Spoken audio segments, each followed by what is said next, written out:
Thank you to all of you for being here. To the mayor's office for dreaming this project up with us in the first place, to Supervisor Kim for showing us how to do it, and to the mayor today for sharing the space with us, and especially to the community here in the Tenderloin who have welcomed us over the last 2 years. We're here because we know the power of community-owned businesses to create opportunities for asset generation in low-income communities and for everyone. My first informal meal in the Bay Area was at a small table in a one-bedroom apartment at Leavenworth and Hyde. Veronica Salazar's daughter, who was 11 at the time, took orders from myself and 10 strangers, delivering some of the most delicious Mexico City-style food you can imagine. Today, you don't have to imagine it. You can visit her business, El Huarache Loco, which has 22 full-time employees. The Tenderloin, like all communities that face economic barriers, has a really vibrant informal economy.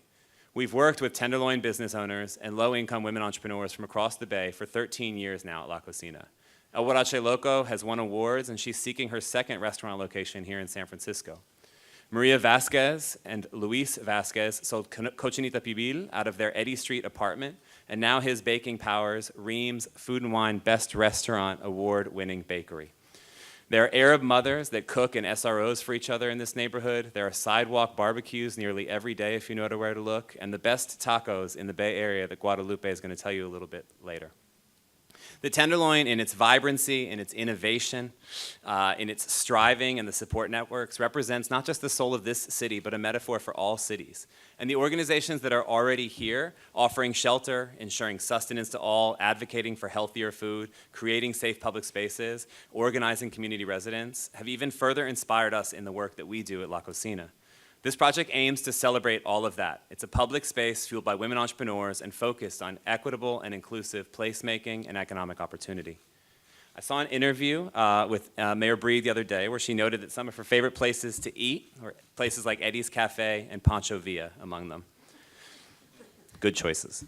Mayor Lee was similar. He was able to tell you where to eat, what to order, what to ask for, and really importantly, who to ask for. Cities, great cities at least, are built around these kinds of places where you can know the owner. Food businesses are often the first step a family can take towards economic freedom. They're a physical claiming of space in our neighborhoods and cities, and they're representations of the places that we live.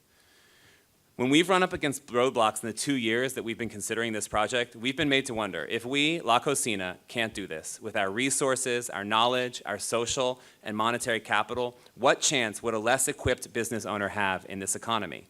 And then, who would want to live in a place that doesn't make opportunities like that possible? This is the risk, the crisis that our cities are in. We believe that all cities can do what we are doing here. Through public support, private investment, and community power, we plan to build the first all-women-led food hall in the country. Those talented women will hire,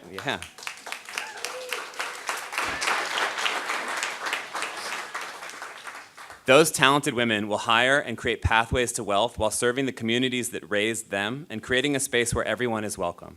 It's a place for families, for workers, for lunches, for homework, and for dreaming.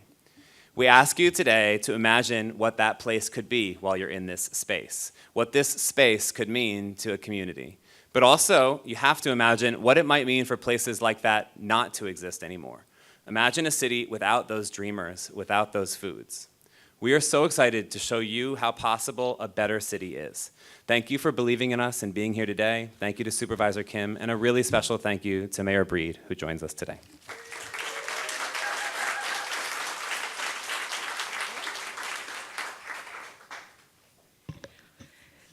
Good afternoon, everybody. I am so excited to be here today. I walked in the room, and it really smelled like my grandmother's house.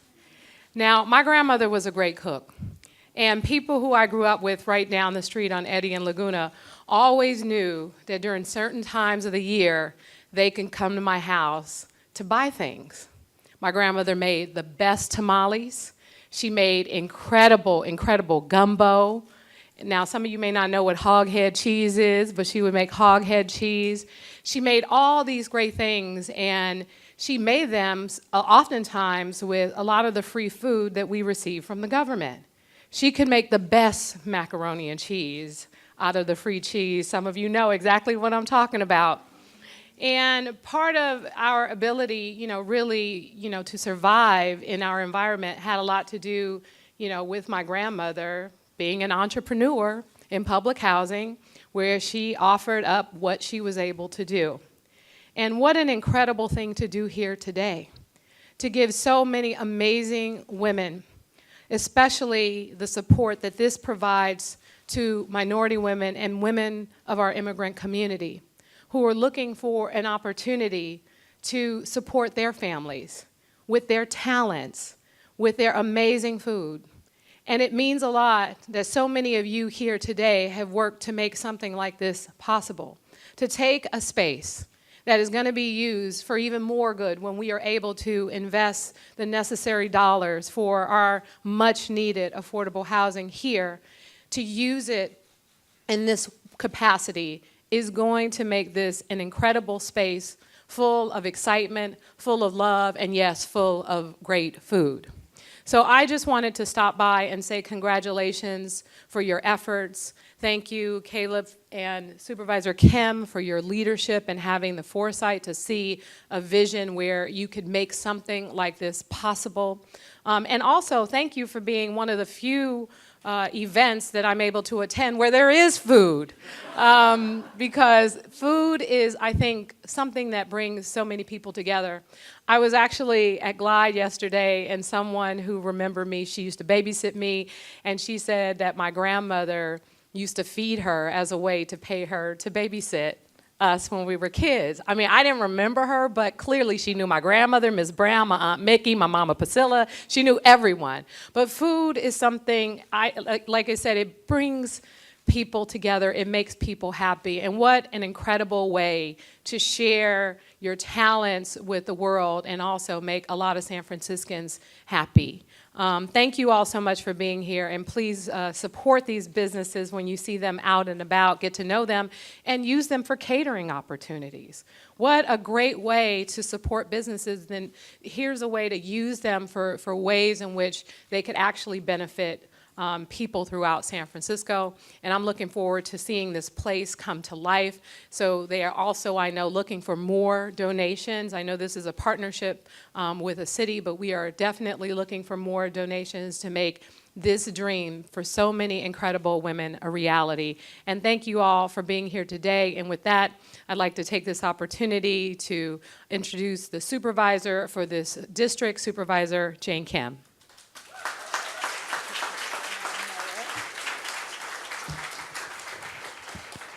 Thank you, Mayor Breed, for joining us in the Tenderloin neighborhood. I always like to call this your second district.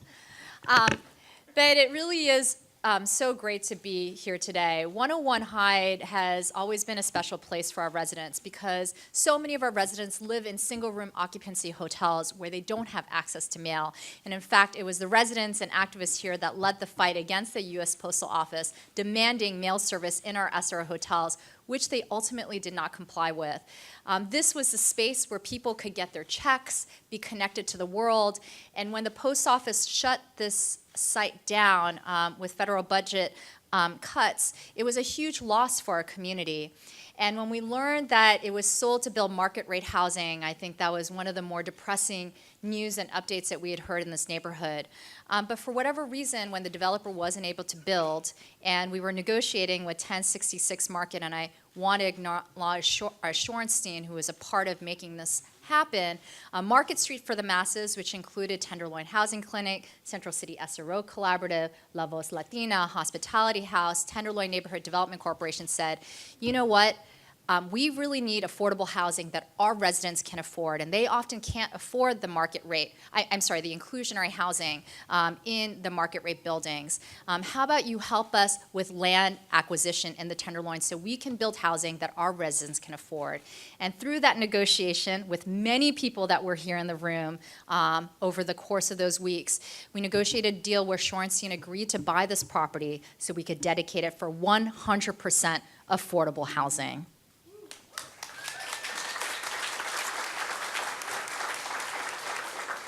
However, we know that building housing takes time, And Randy Shaw had the foresight to know that it may take at least 5 to 10 years before that reality and vision came true for the community. And we did not want to leave this block derelict. In fact, we know that this is one of the toughest intersections in the Tenderloin. And over the last 2 years, we have seen an uptick of activities with the closure of this site. And so we wanted to make sure that the block was activated. Randy suggested that we bring in a marketplace similar to the hall on Market Street where we could showcase our residents and develop a meeting that would be a site that would be a community hub, a place to eat, and of course a place where we can showcase our immigrant entrepreneurs. A little over 30 years ago, my mom was able to bring together loans from different family members and friends to open a small business. And through that small business, she was able to grow an income for my family and eventually buy a home. Being able to incubate a small business for so many of our immigrant women, it's what allows our families to grow in our city, contribute to our economy, but also to raise our families here in the city. La Cocina has been that incubator site, and I'm so excited that Caleb Zegas and La Cocina was able to come in. This was not easy to do. It took a lot of advocacy, a lot of fundraising, and also city support, and I want to recognize Mayor Breed in the office for committing additional funds to making sure that we could deliver this site in an affordable manner. And delivering in an affordable manner means that we can reduce the prices on the menus so that residents can afford to eat here as well. And that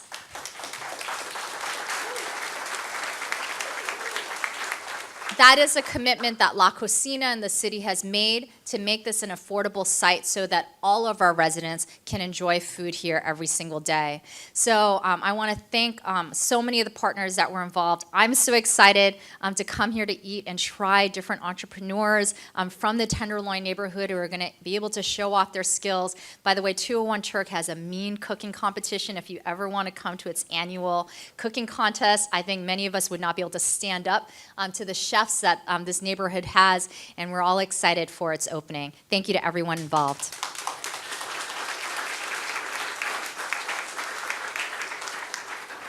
Hello, I am Aniela Valtiero, Operations Manager at La Cocina. I would like to introduce you to Guadalupe Moreno. She's a La Cocina entrepreneur and owner of Mi Morena. She will share her story.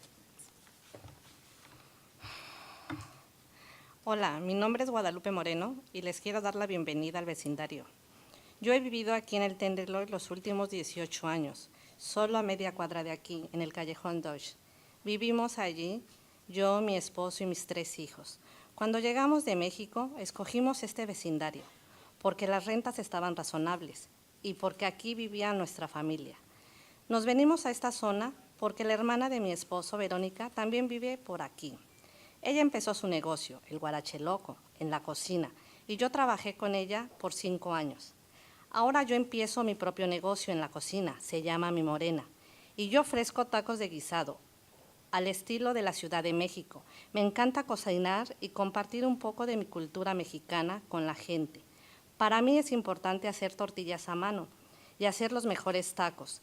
Les cocino a ustedes como cocino a mi familia.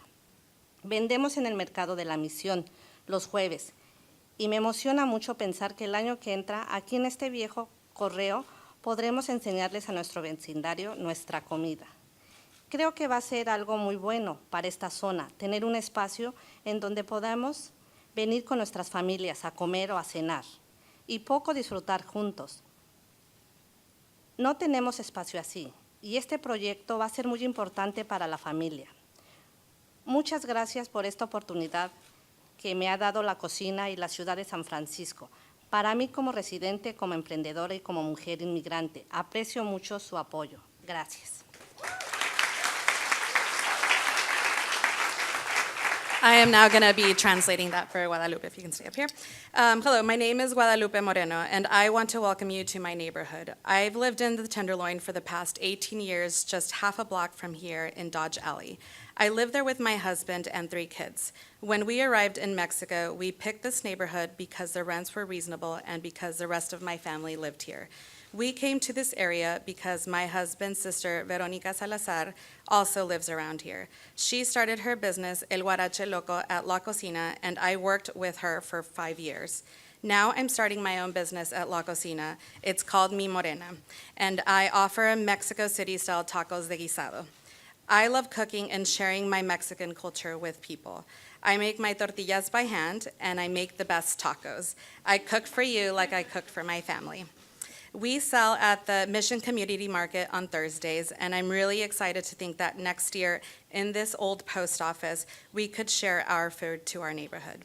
I think it's going to be something really wonderful for this area to have a space we can come to with our families, eat lunch and dinner, and just relax and enjoy. We don't really have any places like this, so the marketplace is going to be very important for my family. Thank you for this opportunity that La Cocina and the City of San Francisco has given us. For me, as a local resident, an entrepreneur, and an immigrant woman, I really appreciate your support. Thank you. And I'm now going to introduce Karina Mora of the La Voz Latina. Buenos días a todos, buenos días. He llamado el Tenderloin mi casa estos últimos 10 años, desde que dejé Yucatán, México. Soy madre de una hija de 6 años llamada Raquel, que trae alegría a mi vida. También soy una líder comunitaria para La Voz Latina desde el 2014. Y así como me interesé en este proyecto de la cocina que beneficiaría a muchas familias como la mía. La Voz Latina principalmente es un centro de recursos, pero adicionalmente se ha estado enfocando en el desarrollo económico y social de la comunidad. Por esto mismo escuché la propuesta de Caleb y su equipo y estoy contenta de haber formado parte de varias reuniones con la comunidad del Tenderloin para hacer este proyecto un suceso. En varias ocasiones he expresado mi deseo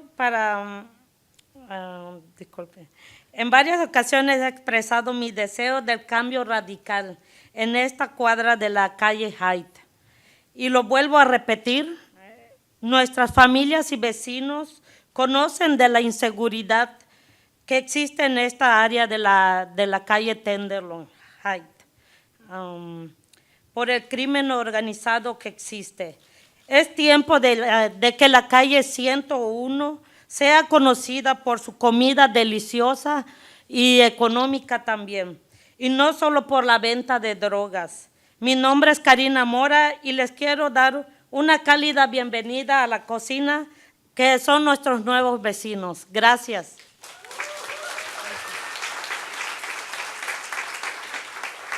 Okay. I have called the Tenderloin my home for the last 10 years, since I left Yucatan, Mexico. I am the mother of a 6-year-old daughter named Raquel, who brings joy to my life. I am also a community leader for La Voz Latina since 2014, and this is how I got interested in La Cocina's project that would benefit families like mine. La Voz is primarily a resource center, but additionally focuses on the economic and social development of our community. For this reason, I listened to the proposal of Caleb and his team, and I'm happy to have been a part of several meetings with the Tenderloin to make this project a reality. On several occasions, I have expressed my desire for radical change for this block of Hyde Street, and I repeat it again. Our families and neighbors know about the insecurity that exists in this part of our neighborhood due to organized crime. It's time for Hyde Street 101 to be known for its delicious and affordable food and not for the sale of drugs. My name is Karina Mora, and I want to give you a warm welcome to our neighbors, La Cocina. Thank you.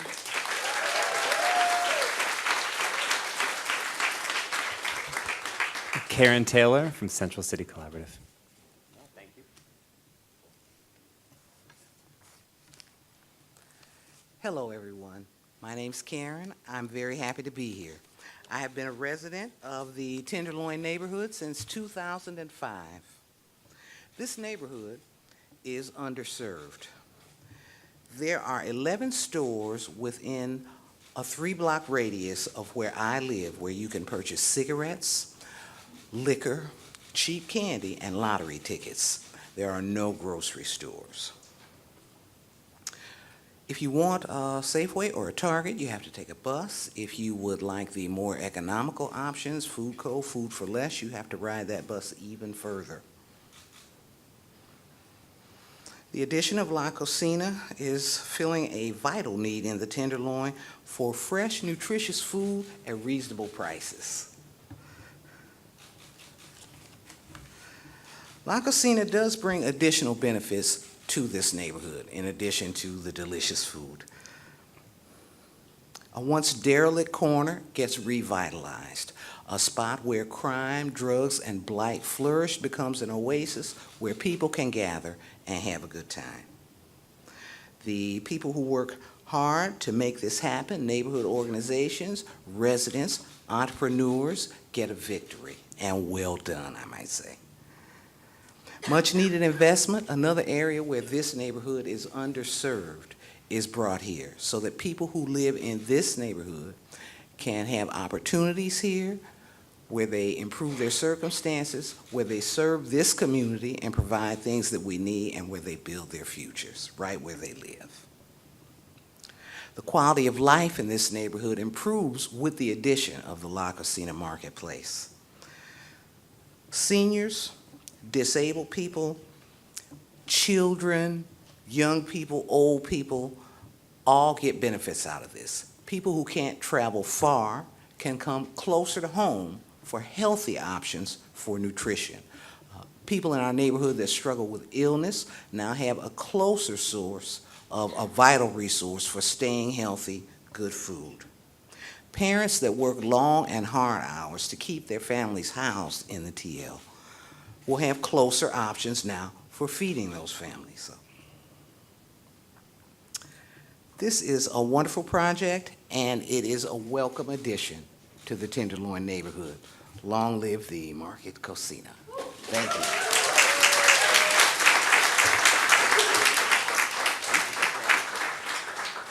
Just another big thank you to Karina, to Karen, and Guadalupe. There's so much power and talent in this neighborhood. And instead of like a traditional groundbreaking, La Cocina has not historically done many traditional things. We thought that we would be a little more metaphorical and invite Mayor Breed and Supervisor Kim and Aniela and Guadalupe Moreno up here for a ceremonial bread breaking.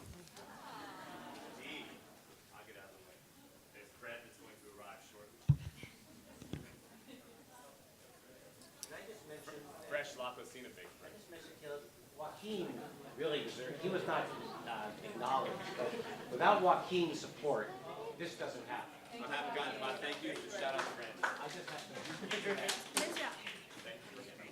Okay. So, 5, 4, 3, 2,